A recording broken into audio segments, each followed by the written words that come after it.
சரித் அபேசிங்க மீண்டும் சிறையில். புனரமைக்கப்பட்ட புளியம்பொக்கனை பாலம் மக்கள் பாவனைக்காக திறந்து வைப்பு. நீதிபதிகள் ஓய்வு பெறும் வயது உயர்வு நீதியமைச்சர் விளக்கம். மன்னாரில் சிசுசெரிய பேருந்து சேவை ஆரம்பம். சர்வஜன வாக்கெடுப்பு தேவையில்லை நலிந்த ஜெயதீச தெரிவிப்பு. நேர்மையான கலாச்சாரம் தூய்மையான இலங்கை நடைபவனி. மண்டைதீவு புதைகுழி வழக்கு செப்டம்பர் 22 ஒத்திவைப்பு. ஜனாதிபதி மாளிகைகளை சுற்றுலா முதலீடுகளுக்காக குத்தகைக்கு வழங்க அமைச்சரவை அங்கீகாரம். பேராதனை வைத்தியசாலை உணவு டெண்டரை பெற்றுத் தருவதாக லஞ்சம் பெற்ற வர்த்தகர் கைது. 7 மாதங்களாக ஆசிரியர் இல்லை முல்லைத்தீவில் பெற்றோர் கவனஈர்ப்பு போராட்டம். ரவிகரன் எம்பியை சந்தித்தார் அமெரிக்க உயர்ஸ்தானிகர் அலுவலக பிரதிநிதி. பாரியளவிலான மாணிக்கக்கல் மோசடி முற்றுகை. ஆஸ்திரேலியாவில் ரயிலில் இலங்கை தமிழ் இளைஞன் அட்டகாசம் கிடைத்த தண்டனை. செம்மணி மனித புதைகுழி விவகாரத்தில் உண்மையான குற்றவாளிகள் சட்டத்தின் முன் நிறுத்தப்பட்டு உரிய தண்டனை வழங்கப்படும் என நீதி மற்றும் தேசிய ஒருமைப்பாட்டு அமைச்சர் ஹர்சன நாணயக்கார உறுதியளித்தார். அரசாங்க தகவல் திணைக்களத்தில் இடம்பெற்ற அமைச்சரவை தீர்மானங்களை அறிவிக்கும் ஊடகவியலாளர் சந்திப்பில் ஊடகவியலாளர் மாநாட்டில் கலந்து கொண்டு கருத்து தெரிவிக்கும் போதே அமைச்சர் இவ்வாறு குறிப்பிட்டார். மேலும் தெரிவித்த அமைச்சர், இந்த பேரவலத்திற்கு தமிழீழ விடுதலை புலிகளா இந்திய அமைதி படையினரா அல்லது இலங்கை ஆயுத படைகளா காரணம் என்பது தற்போது முன்னெடுக்கப்பட்டு வரும் விசாரணைகளின் இறுதியிலேயே முழுமையாக தெரியவரும் என்று குறிப்பிட்டார். இதேவேளை அங்கு ஊடகவியலாளர்கள் நீதிபதிகளின் ஓய்வு பெறும் வயதை உயர்த்த எடுக்கப்பட்ட முடிவு குறித்து கேள்வி எழுப்பியதுடன் அதற்கு நீதி மற்றும் தேசிய ஒருமைப்பாட்டு அமைச்சர் சட்டத்தரணி ஹர்சன நாணயக்கார பதிலளித்தார். அங்கு கருத்து தெரிவித்த அமைச்சர், தற்போது 11 லட்சத்திற்கும் அதிகமான வழக்குகள் நிலுவையில் உள்ளதாகவும் இந்த வழக்குகளை விரைவுபடுத்துவதற்கும் அனுபவம் வாய்ந்த நீதிபதிகளின் சேவையை பெற்றுக் கொள்வதற்கும் எதிர்பார்ப்பதாக தெரிவித்தார். அதன்படி அனைத்து நீதிபதிகளின் ஓய்வு பெறும் வயதை உயர்த்த நடவடிக்கை எடுக்கப்பட்டுள்ளதாக அமைச்சர் மேலும் தெரிவித்தார். அவர் தொடர்ந்தும் கருத்து தெரிவிக்கையில், நாங்கள் கொடுத்த ஒரு வாக்குறுதி என்னவென்றால் நீதிமன்றங்களில் மக்கள் நீண்ட நேரம் காத்திருக்க வேண்டியுள்ளது. மாத கணக்கில் வருட கணக்கில் நீதிமன்றங்களில் வழக்குகள் செல்லும் போது மக்கள் அலைக்கழிக்கப்படுகிறார்கள். எனவே நீதிமன்றங்களும் ஏனைய அமைப்புகளைப் போல திறம்பட செயல்பட வேண்டும். அந்த செயல்திறனை அதிகரிப்பதற்கு நீதிபதிகளின் வயதை உயர்த்துவது ஒரு பக்கம் மட்டுமே. நாம் இன்னும் பல கோணங்களில் தலையிடுகிறோம். முக்கியமாக அரச பகுப்பாய்வாளர் திணைக்களத்தில் உள்ள பிரச்சனைகளை தீர்த்து அதை விரைவுபடுத்த வேண்டும். அதுவும் வழக்குகள் தேங்கி நிற்கும் ஒரு இடமாகும். அதேபோல சட்டமா அதிபர் திணைக்களத்தில் உள்ள பிரச்சனைகளும் தீர்க்கப்பட வேண்டும். மேலும் நீதியமைச்சர் மற்றும் நீதிமன்ற ஊழியர்கள் தற்சமயம் நியமிக்கப்பட்டு வருகிறார்கள். நிலுவையில் உள்ள 11 லட்சம் வழக்குகளை கொண்ட அமைப்பை விரைவுபடுத்துவது மிகவும் அவசியமான ஒன்றாகும். ஆனால் அதை செய்ய வேண்டுமானால் முக்கியமான விஷயம் என்னவென்றால், வழக்கமாக ஒரு வளர்ந்த நாட்டில் 10 லட்சம் மக்களுக்கு 40 முதல் 60 அல்லது அதற்கு மேற்பட்ட நீதிபதிகள் இருப்பார்கள். ஆனால் இலங்கையில் 10 லட்சம் மக்களுக்கு சுமார் 20 நீதிபதிகள் மட்டுமே உள்ளனர். உண்மையில் இந்த நெருக்கடி வர முக்கிய காரணம் என்னவென்றால், கடந்த 10-15 வருடங்களாக ஒரு முறையான கணிப்புடன் நீதிபதிகளின் எண்ணிக்கை அதிகரிக்கப்பட்டிருக்க வேண்டும். ஆனால் அவ்வாறு நடக்காததால் தான் வழக்குகள் நிலுவையில் உள்ளன என்றார். நீதிபதிகளின் ஓய்வு பெறும் வயதை உயர்த்துவது தொடர்பான தீர்மானம் குறித்து சர்வஜன வாக்கெடுப்பிற்கு செல்ல வேண்டிய அவசியமில்லை என அமைச்சரவை ஊடக பேச்சாளர் அமைச்சர் கலாநிதி நலிந்த ஜெயதீச தெரிவித்தார். அரசியலமைப்பில் அவ்வாறு எதுவும் குறிப்பிடப்படவில்லை என்றும் அவர் சுட்டிக்காட்டினார். இன்று நடைபெற்ற அமைச்சரவை தீர்மானங்களை அறிவிக்கும் செய்தியாளர் சந்திப்பில் கலந்து கொண்டு கருத்து தெரிவிக்கும் போது அவர் இதனை தெரிவித்தார். 1978 ஆண்டு அரசியலமைப்பை உருவாக்கும் போது அரசியலமைப்பு சட்டம் தொடர்பான வல்லுநர்கள் சர்வஜன வாக்கெடுப்பிற்கு செல்ல வேண்டிய சரத்துக்களை அரசியலமைப்பில் தெளிவாக குறிப்பிட்டுள்ளனர். அரசியலமைப்பின் 1, 2, 3, 6, 7, 8, 9, 10, 11, 30 மற்றும் 62 ஆகிய சரத்துக்களை 3 2 பெரும்பான்மைக்கு மேலதிகமாக சர்வஜன வாக்கெடுப்பும் தேவைப்படும் சரத்துகளாகும். இவை அரசியலமைப்பில் குறிப்பிடப்பட்டுள்ள விடயங்கள். இவை சட்ட வல்லுநர்களாலும் அரசியலமைப்பு வல்லுநர்களாலும் உருவாக்கப்பட்டவை. எனவே மேல் நீதிமன்றங்களின் நீதிபதிகளின் எண்ணிக்கை அதிகரிப்பதற்கோ அல்லது அந்த நீதிபதிகளின் ஓய்வு பெறும் வயதை அதிகரிப்பதற்கோ சர்வஜன வாக்கெடுப்பு அவசியம் என இந்த சரத்துகளில் எங்கும் குறிப்பிடப்படவில்லை என்றார். நேர்மையான கலாச்சாரம் தூய்மையான இலங்கை தேசிய செயற்திட்டத்தின் மாவட்ட நடைபவனி இன்று காலை 9 மணிக்கு யாழ்ப்பாண மாவட்ட செயலகத்திலிருந்தும் ஆளுநர் செயலகத்திலிருந்தும் ஆரம்பமாகியது. இந்த நடைபவனியில் மாவட்ட செயலகத்திலிருந்து மாவட்ட செயலக உத்தியோகத்தர்கள், அனைத்து பிரதேச செயலக உத்தியோகத்தர்கள், இளைஞர் சேவைகள் மன்றத்தினர், போலீஸ் மற்றும் முப்படையினரும், அதேவேளை ஆளுநர் செயலகத்திலிருந்து ஆளுநர் செயலகம், பிரதம செயலாளர் செயலகம், மாகாண அமைச்சு மற்றும் மாகாண திணைக்கள உத்தியோகத்தர்களும் பங்கு பற்றினார்கள். இந்நடைபவனியில் வடமாகாண ஆளுநர் நாகலிங்கம் வேதநாயகன், பிரதம செயலாளர் தனுஜா முருகேசு, யாழ்ப்பாண மாவட்ட அரசாங்க அதிபர் மருதலிங்கம் பிரதீபன், பிரதம செயலாளர், மாகாண அமைச்சின் செயலாளர்கள் உள்ளிட்ட உத்தியோகத்தர்கள் மற்றும் யாழ்ப்பாண மாவட்ட ஒருங்கிணைப்பு குழுவின் இணைப்பாளர் எஸ் கபிலனும் கலந்து கொண்டார். மேலும் இந்த நடைபவனி மாவட்ட செயலகத்தின் முன்பாக ஆரம்பமாகி வைத்தியசாலை வீதி ஊடாக வேம்படி சந்தியை அடைந்து அங்கிருந்து முதலாம் குறுக்கு தெரு வழியாக பிரதான வீதியை சென்றடைந்து பஸ்டியான் சந்தை மற்றும் கண்டி வீதி ஊடாக மீண்டும் யாழ்ப்பாண மாவட்ட செயலகம் மற்றும் ஆளுநர் செயலகத்தை காலை 10 மணியளவில் வந்தடைந்தமை குறிப்பிடத்தக்கது. கிளிநொச்சி மாவட்டத்தில் A35 பரந்தன் முல்லைத்தீவு பிரதான வீதியில் 12வது கிலோமீட்டர் தூரத்தில் உள்ள முதலாவது பாலம் இன்று திறந்து வைக்கப்பட்டது. குறித்த பாலமானது 40 மீட்டர் நீளமானது. திறந்து வைக்கப்பட்ட புளியம்பொக்கனை 6 வருடங்களின் பின்னர் மக்கள் பாவனைக்கு இன்று கையளிக்கப்பட்டது.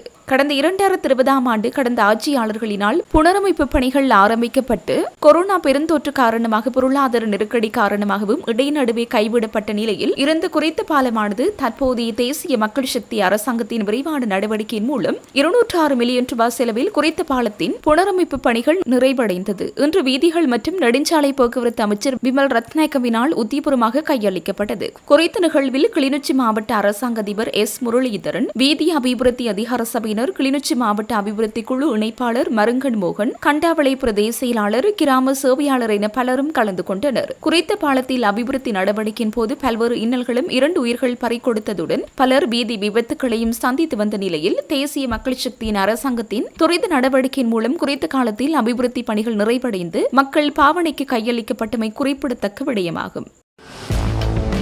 பிணை நிபந்தனைகளை நிறைவேற்ற தவறியதால் சந்தேக நபரான சரித் அபேசிங்க மீண்டும் சிறைச்சாலை அதிகாரிகளால் சிறைக்கு அழைத்துச் செல்லப்பட்டுள்ளார். முன்னணி போதைப் பொருள் கடத்தல்காரர் என கூறப்படும் ஹரக்கட்டா என்பவரின் மனைவியிடமிருந்து 12 கோடி ரூபாய் லஞ்சம் பெற்ற சம்பவம் தொடர்பில் விளக்கமறியலில் வைக்கப்பட்டிருந்த சட்டத்தரணி ரக்கித்த ராஜபக்ச, சரித் அபேசிங்க உள்ளிட்ட 3 சந்தேக நபர்களுக்கு கொழும்பு நீதவான் நீதிமன்றம் இன்று முற்பகல் பிணை வழங்கியது. ரக்கித்த ராஜபக்ச உள்ளிட்ட 2 சந்தேக நபர்கள் பிணை நிபந்தனைகளை பூர்த்தி செய்தமையினால் அவர்களை சிறைக்காவலில் இருந்து விடுவிக்க உத்தரவிடப்பட்டது. எனினும் சந்தேக நபரான சரித் அபேசிங்க பிணை நிபந்தனைகளை பூர்த்தி செய்ய தவறியதால் அவர் மீண்டும் இவ்வாறு சிறைக்காவலில் வைக்கப்பட்டுள்ளார். பாடசாலை மாணவர்களுக்கான போக்குவரத்து சேவையை மேலும் திறம்படச் செய்யும் நோக்கில் மன்னார் மாவட்டத்தில் சிசுசரிய பேருந்து சேவை இன்று கூட்டுறவு அபிவிருத்தி பிரதியமைச்சர் உபாலி சமரசிங்க தலைமையில் ஆரம்பித்து வைக்கப்பட்டது. மன்னார் மாவட்டத்திற்காக முதன்முறையாக இச்சேவை ஆரம்பிக்கப்பட்டுள்ளதுடன் மன்னாரிலிருந்து தலைமன்னார் வரை பாடசாலை மாணவர்களை ஏற்றிச் செல்வதற்காக முதலாவது சிசுசரிய பேருந்து சேவையில் ஈடுபடுத்தப்பட்டுள்ளது. 2005ஆம் ஆண்டு ஆரம்பிக்கப்பட்ட சிசுசரிய திட்டத்தின் கீழ் வடக்கு மாகாணத்தின் சில மாவட்டங்களுக்கு பேருந்துகள் ஈடுபடுத்தப்பட்டிருக்கவில்லை. போக்குவரத்து நெடுஞ்சாலைகள் மற்றும் நகர அபிவிருத்தி அமைச்சின் தலையீட்டின் பேரில் 20 பேருந்துகளை ஈடுபடுத்தி சிசுசரிய திட்டத்தின் முதற்கட்டத்தை ஆரம்பிக்க நடவடிக்கை எடுக்கப்பட்டுள்ளது. மன்னாரில் இன்றைய தினம் ஆரம்பிக்கப்பட்ட குறித்த சேவைக்கு மன்னார் மாவட்ட தனியார் பேருந்து சங்கத்தின் பேருந்து ஒன்றை பயன்படுத்தப்பட்டுள்ளது. இங்கு கருத்து தெரிவித்த பிரதி அமைச்சர், சிசுசரிய திட்டம் ஆரம்பிக்கப்பட்டு 20 வருடங்கள் கடந்துள்ள போதிலும் மன்னார் மாவட்ட மாணவர்கள் பல வருடங்களாக பாடசாலைக்கு செல்வதற்கான போக்குவரத்து சேவைகள் இன்றி பெரும் சிரமத்திற்குள்ளாகியிருந்தனர். அத்துடன் கடந்த கால அரசாங்கங்கள் வடபகுதி மாணவர்களை புறக்கணித்து செயற்பட்டுள்ளமை இதன் மூலம் தெளிவாகிறது. இச்சேவையின் கீழ் மாணவர்கள், ஆசிரியர்கள் மற்றும் பல்கலைக்கழக மாணவர்களிடமிருந்து சாதாரண கட்டணத்தில் பாதி மட்டும் அறவிடப்படும் என்பதுடன் மீதி தொகை அரசாங்கம் பொறுப்பேற்கும். இதன் மூலம் கல்விக்காக பயணிப்போருக்கு கணிசமான நிவாரணம் கிடைக்கும் என எதிர்பார்க்கப்படுகிறது. மண்டைதீவு படுகொலையின் வழக்கு இன்று ஊர்காவற்றுறை நீதிமன்றத்தில் நீதவான் அனீபா ரஜி முன்னிலையில் விசாரணைக்கு எடுத்துக் கொள்ளப்பட்ட நிலையில் மீண்டும் எதிர்வரும் செப்டம்பர் 22ஆம் தேதிக்கு ஒத்திவைக்கப்பட்டுள்ளது. மண்டைதீவு புதைகுழி தொடர்பான வழக்கின் விசாரணை இன்று ஊர்காவற்றுறை நீதிமன்றில் நீதவான் அனீபா ரஜி முன்னிலையில் எடுக்கப்பட்ட போது யாழ் மாவட்ட குற்றத்தடுப்பு போலீசாரால் மேலதிக சான்றுகள் சமர்ப்பிக்கப்பட்டது. குறித்த வழக்கின் வழக்காளிகள் சார்பில் சட்டத்தரணி செபமாலை முத்து, கிருஷ்ண பெலினாவுடன் காணாமல் போனோர் அலுவலகத்தின் சட்டத்தரணி பூர்ணி அருள்மொழி மரியநாயகம், அதன் பிராந்திய இணைப்பாளர் த செல்வகுமார், வேலணை பிரதேச சபையின் உறுப்பினரும் தீபக முன்னேற்ற கழகத்தின் தலைவருமான சுவாமிநாதன் பிரகலநாதன் மற்றும் பிரதேச சபையின் உறுப்பினர் அனுசியா ஜெயகாந்த் ஆகியோர் இன்று குறித்த வழக்கு சார்பில் நீதிமன்றில் முன்னிலையாகி இருந்தனர். முற்பகல் 10 மணிக்கு விசாரணைக்காக எடுத்துக் கொள்ளப்பட்ட குறித்த வழக்கு வாத பிரதிவாதங்களின் பின் பிற்பகல் 2:30 வரை ஒத்திவைக்கப்பட்டது. பிற்பகல் 2:30 மணிக்கு மீண்டும் விசாரணைக்கு எடுக்கப்பட்ட குறித்த வழக்கின் போது வழக்காளிகள் சார்பில் ஆஜரான சட்டத்திறனிகளால் குறித்த விடயம் தொடர்பில் அடையாளப்படுத்தப்பட்ட இடத்திற்கு போலீஸ் பாதுகாப்பு வழங்க நடவடிக்கை எடுக்க வேண்டும் என்றும், அடையாளப்படுத்தப்பட்ட குறித்த காணியின் உரித்து ஜாருடையது என்பது உறுதி செய்து அறிக்கை பெற்றுக் கொள்ளப்பட வேண்டும் என்று கிராம சேவகர், பிரதேச செயலாளர், பிரதேசத்தின் தவிசாளர், வழக்கின் சார்பானவர்கள், சட்ட விசாரணை அதிகாரி, போலீசார், பிரதேச முக்கியஸ்தர்களுடன் கலந்துரையாடல் நடத்த ஆவண செய்யுமாறு நீதிமன்றத்தில் கோரிக்கை முன்வைத்தனர். அத்துடன் சட்ட விசாரணை அதிகாரியின் அறிக்கை கிடைத்தவுடன் அகழ்வுக்கான நிதி திரட்டலுக்கு துறைசார் அமைச்சிடம் கோரிக்கை விடுத்து நிதி பெற்றுக்கொள்ள ஏற்பாடு செய்யப்படும் என்றும் சுட்டிக்காட்டியிருந்தனர். முன்வைக்கப்பட்ட வியாக்கியானங்களை அடுத்து குறித்த வழக்கு செப்டம்பர் 22ஆம் தேதிக்கு ஒத்திவைக்கப்பட்டமை குறிப்பிடத்தக்கது. முன்பதாக கடந்த வருடம் செப்டம்பர் மாதம் 4ஆம் தேதியன்று குறித்த சம்பவத்தில் தனது மகனை பறிகொடுத்த 81 வயதுடைய ஸ்டீபன் மரில்டா என்பவர் மற்றும் வேலணை பிரதேச சபையின் உறுப்பினரும் தீபக முன்னேற்ற கழகத்தின் தலைவருமான சுவாமிநாதன் பிரகலநாதன் ஆகியோரால் ஊர்காவற்றுறை போலீஸ் நிலையத்தில் முறைப்பாடு செய்யப்பட்டது. இந்நிலையில் இந்த வழக்கு கடந்த 17/9/2025 அன்று ஊர்காவற்றுறை நீதிவான் நீதிமன்றத்தில் விசாரணைக்கு எடுக்கப்பட்டமை குறிப்பிடத்தக்கது. இலங்கைக்கான அமெரிக்க உயர்ஸ்தானிகர் அலுவலகத்தின் அரசியல் அதிகாரி ரேச்சல் ஹக்கின்ஸ் அவர்களுக்கும் வன்னி மாவட்ட நாடாளுமன்ற உறுப்பினர் துரைராசா ரவிகரன் ஆகியோருக்கும் இடையில் இன்று சந்திப்பொன்று இடம்பெற்றது. அந்த வகையில் முல்லைத்தீவு கள்ளப்பாடு பகுதியில் அமைந்துள்ள நாடாளுமன்ற உறுப்பினர் ரவிகரனின் தலைமை அலுவலகத்தில் இடம்பெற்ற இச்சந்திப்பில் சமகால விடயங்கள் தொடர்பில் கலந்துரையாடப்பட்டன. முல்லைத்தீவு மாவட்டத்தின் முல்லை கல்வி வலயத்திற்குட்பட்ட புதுக்குடியிருப்பு மூங்கிலாறு தெற்கு ஆரம்ப பாடசாலையில் தரம் 3 மாணவர்களுக்கான ஆசிரியர் கடந்த 7 மாதங்களாக நியமிக்கப்படாத நிலையில் அதற்கு எதிர்ப்பு தெரிவித்து பெற்றோர் இன்று கவனஈர்ப்பு போராட்டத்தில் ஈடுபட்டனர். பாடசாலைக்கு முன்பாக நடைபெற்ற இந்த போராட்டத்தில் ஆசிரியர் வெற்றிடத்தை உடனடியாக நிரப்பி மாணவர்களின் கல்வி பாதிப்பை தடுக்க கல்வி திணைக்களம் நடவடிக்கை எடுக்க வேண்டும் என பெற்றோர் வலியுறுத்தினர். தரம் 3 வகுப்பில் கல்வி கற்கும் 36 மாணவர்கள் கடந்த 7 மாதங்களாக வகுப்பாசிரியரின்றி கல்வி நடவடிக்கைகளை முன்னெடுத்து வருவதால் அவர்களின் ஆரம்ப கல்வி கடுமையாக பாதிக்கப்பட்டுள்ளதாக பெற்றோர் சுட்டிக்காட்டினர். இந்த பிரச்சினை தொடர்பில் முல்லை கல்வி வலய அலுவலகத்திற்கு பலமுறை முறையிட்ட போதிலும் இதுவரை எந்த தீர்வும் வழங்கப்படவில்லை என்றும் அவர்கள் தெரிவித்தனர். எனவே நிரந்தர அல்லது பதிலீட்டு ஆசிரியர் ஒருவரை உடனடியாக நியமித்து மாணவர்களின் கல்வி சீரழிவதை தடுக்க கல்வி அதிகாரிகள் விரைந்து நடவடிக்கை எடுக்க வேண்டும் என பெற்றோர் கோரிக்கை விடுத்தனர். மேலும் இந்த நிலை நீடித்தால் மாணவர்களின் அடிப்படை கல்வி கடுமையாக பாதிக்கப்படும் என்பதால் உரிய அதிகாரிகள் தாமதமின்றி தீர்வை வழங்க வேண்டும் என்று போராட்டத்தில் ஈடுபட்ட பெற்றோர் வலியுறுத்தினர்.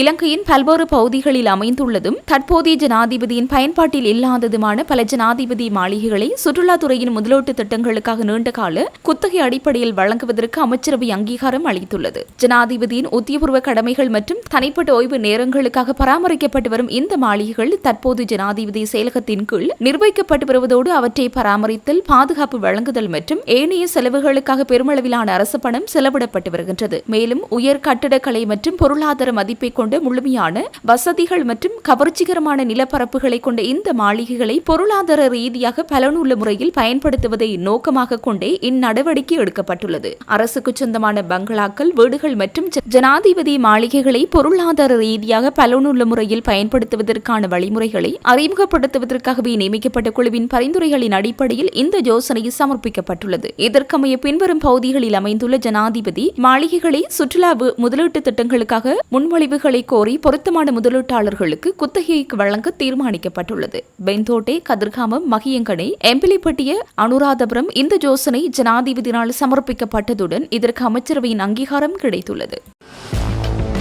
20 லட்சம் ரூபாய் பணத்தை லஞ்சமாக கோரி பெற்றுக்கொண்டமை மற்றும் அதற்கு உடந்தையாக இருந்தமை ஆகிய லஞ்ச குற்றச்சாட்டுகளின் அடிப்படையில் வர்த்தகர் ஒருவரும் மற்றொரு நபரும் லஞ்சம் அல்லது ஊழல் பற்றிய புலனாய்வு செய்யும் ஆணைக்குழுவினால் கைது செய்யப்பட்டுள்ளனர். பேராதனை போதனா வைத்தியசாலையின் 2027ஆம் ஆண்டிற்கான சமையலறை உணவுப் பொருட்களை விநியோகிப்பதற்கான விலைமனு கோரல் அழைக்கப்பட்ட போது முறைப்பாட்டாளரை விண்ணப்பங்களை சமர்ப்பிக்க வேண்டாம் என கூறி அந்த டெண்டரை பெற்றுக்கொள்ள சந்தர்ப்பம் ஏற்படுத்துவதாக கூறி சந்தேக நபர் லஞ்சம் கோரியுள்ளார். இதன்போது முறைப்பாட்டாளரின் தந்தை தந்தை மற்றும் மாமாவின் பேரில் விலை மனுக்கோரல் சமர்ப்பிப்பதற்காக பெறப்பட்ட விண்ணப்பங்களை சமர்ப்பிக்காமல் இருப்பதற்காக முதற்கட்டமாக 30 லட்சம் ரூபாய் லஞ்சமாக கோரப்பட்டுள்ளது. குறைத்த தொகையானது 25 லட்சம் ரூபாய் வரை குறைக்கப்பட்டு பின்னர் மீண்டும் 20 லட்சம் ரூபாய் வரை குறைக்கப்பட்டுள்ளது. அந்த 20 லட்சம் ரூபாய் பணத்தை லஞ்சமாக கோரி பெற்றுக்கொண்டமை மற்றும் அதற்கு உடந்தையாக இருந்த லஞ்ச குற்றச்சாட்டுகளின் கீழ் கம்பளை பிரதேசத்தைச் சேர்ந்த வர்த்தகர் ஒருவரும் மற்றும் ஒரு நபரும் நேற்று கம்பளை தபால் அலுவலகத்தில் அருகிலுள்ள வாகன நிறுத்துமிடத்தில் வைத்து லஞ்சம் அல்லது ஊழல் பற்றிய புலனாய்வு செய்யும்